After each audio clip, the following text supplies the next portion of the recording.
Hello friends, कैसे हो आप सब। आई होप कि आप अच्छे होंगे। और मैं विक्रम, जैसा कि कल हमने बात की थी, आज से हम क्रैश कोर्स स्टार्ट करने वाले हैं। तो आज हमने पहले जो करंट अफेयर का पार्ट दे चुके हैं और आज भी हम पढ़ेंगे केमिस्ट्री। दोस्तों, केमिस्ट्री का जो ये चैप्टर आज इम्पोर्टेंट है। और ये इम्पोर्टेंट क्यों है? क्योंकि MPPAT द हेड और वेटनरी की एग्ज़ाम यानी जो PVFT की जो एग्ज़ाम है उसके लिए ये इम्पोर्टेंट बनता है। और देखिए, अगर साइंस के क्वेश्चन को मिलाकर तो ये आपके लिए इम्पोर्टेंट MP पुलिस कांस्टेबल भर्ती के लिए भी बनता है। तो ये जो आपकी वेटनरी PAT की जो एग्ज़ाम है इसमें मुख्य रूप से आपकी जो क्लास 11th और 12th की जो फिजिक्स एंड केमिस्ट्री जो होती हैं वही आपका मेन यहाँ पर रहता है। तो आज हम केमिस्ट्री के क्लास 12th के फर्स्ट चैप्टर जो है ठोस प्रावस्था यानी सॉलिड स्टेट, तो इसके बारे में आज हम बात करेंगे।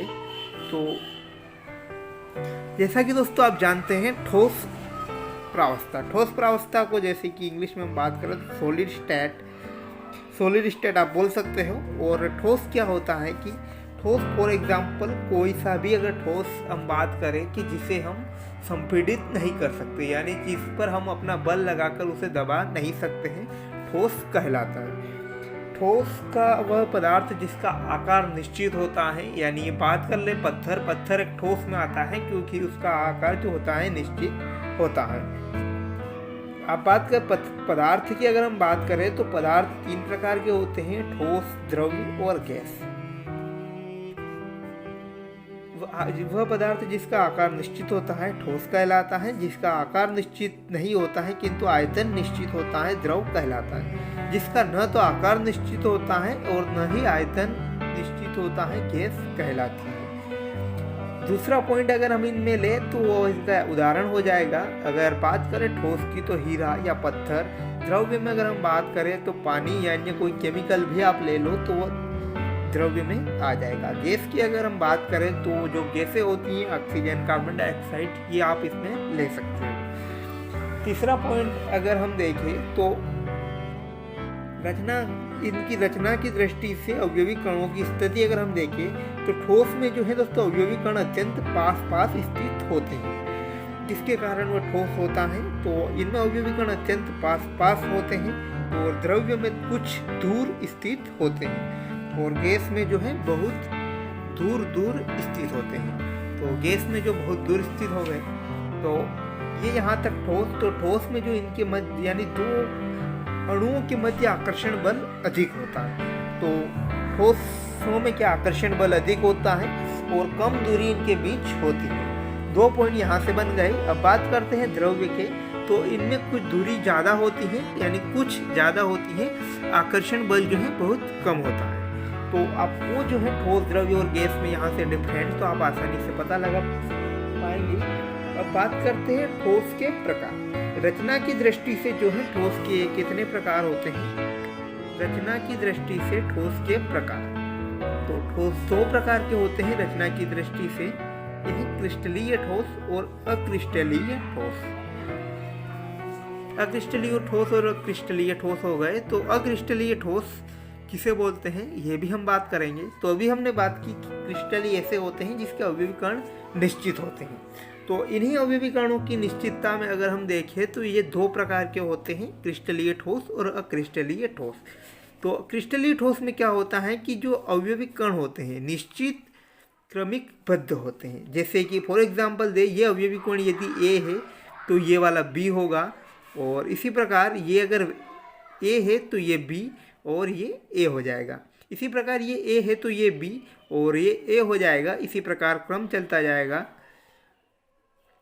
तो ये A, ये B, ये A वापस, ये B और ये A और ये B, इस प्रकार हो जाएगा।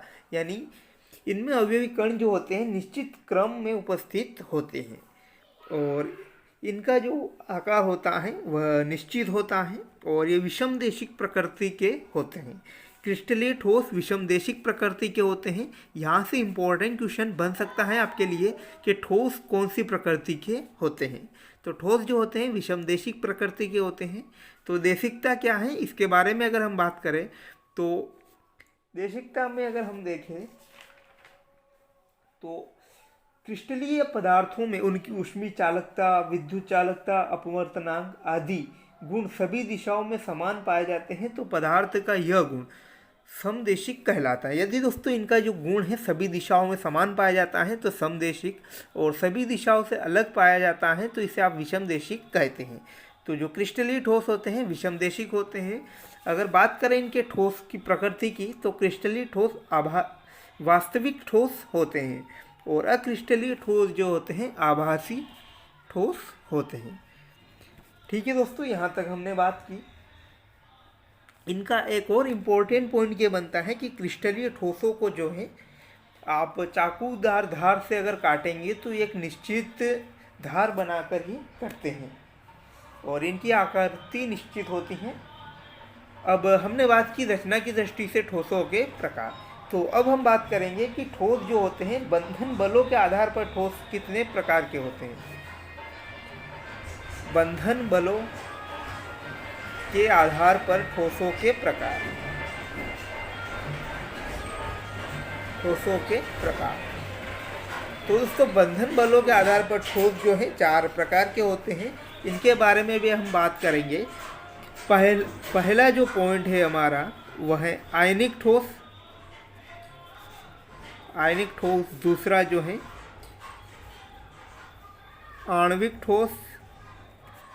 तीसरा जो है धात्विक ठोस। चौथा जो पॉइंट बनता है हमारा सहसंयोजी बंध। तो बंधन बलों के आधार पर ठोस 4 प्रकार के हो गए, आयनिक ठोस, आणविक ठोस, धात्विक ठोस और सहसंयोजी ठोस। पहले हम बात करें कि जो काइस किससे मिलकर बने होते हैं, तो इनके अवयवी कण क्या होते हैं। तो आयनिक ठोस, जैसे कि आप सबको पता चल रहा है कि आयनिक यानी जिसमें मुख्य रूप से आयन होते हैं। आयन क्या होते हैं, धन या ऋण। तो फॉर एग्जांपल अगर हम देखें आयनिक ठोस के लिए तो ये होगा NaCl, KCl या NaF। तो ये हैं आपके एग्जाम्पल। NaCl में जैसे कि Na+, Cl-, K+, Cl-, Na+ और F यहाँ माइनस हो जाएगा। तो ये आपके एग्जाम्पल हुए। इनके अवयवी कण जो हों धन या ऋण आवेश से मिलकर बने होते हैं। और बात करें हम इनकी तो आकर्षण बल, तो इनमें जो होता है मुख्य रूप से कूलाम आकर्षण बल रहता है। धन, जहाँ पर दोस्तों धन या ऋण आवेश की बात होती है वहाँ पर कूलाम आकर्षण बल या स्थित आकर्षण बल मुख्य रूप से मौजूद होता है। बात करते हैं ये भंगुर होते हैं और ध्रुवीय विलायकों में विलय होता है। एक और इम्पोर्टेंट बनता है कि ये विद्युत के कुचालक होते हैं। नमक जो होता है दोस्तों विद्युत का कुचालक होते हैं, जैसे कि आप जानते हैं। अब हम बात करें आणविक ठोस। आणविक ठोस में जो मुख्य रूप से अणु होता है संयोजी या संयोजी कण मुख्य रूप से अणु होता है, जैसे कि आयोडीन, ठोस मीथेन और बर्फ आदि, जो मुख्य रूप से आणविक ठोस होते हैं। और आणविक ठोस भी 2 प्रकार के होते हैं, एक ध्रुवीय ठोस और अध्रुवीय आणविक ठोस।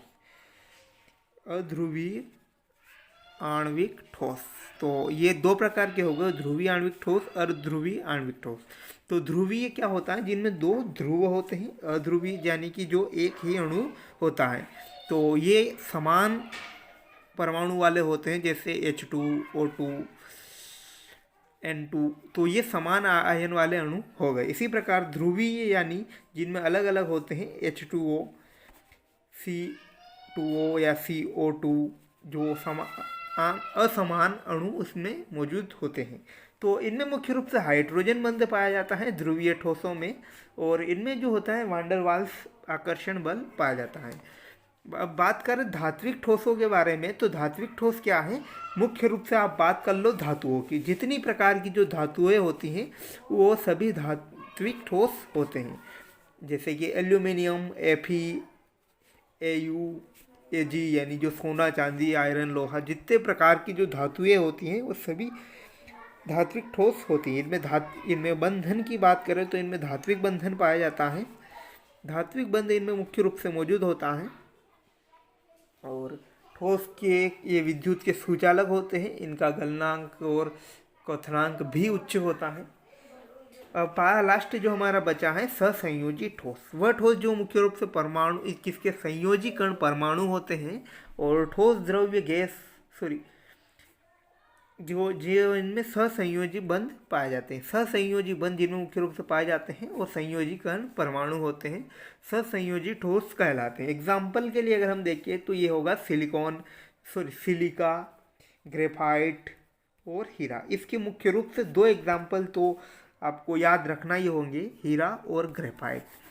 तो आज हमने बात की दोस्तों कि ठोस क्या होता है, ठोस के रचना की दृष्टि से ठोस के प्रकार और बंधन बल के आधार पर ठोस के प्रकार। तो आज के लिए यही समाप्त।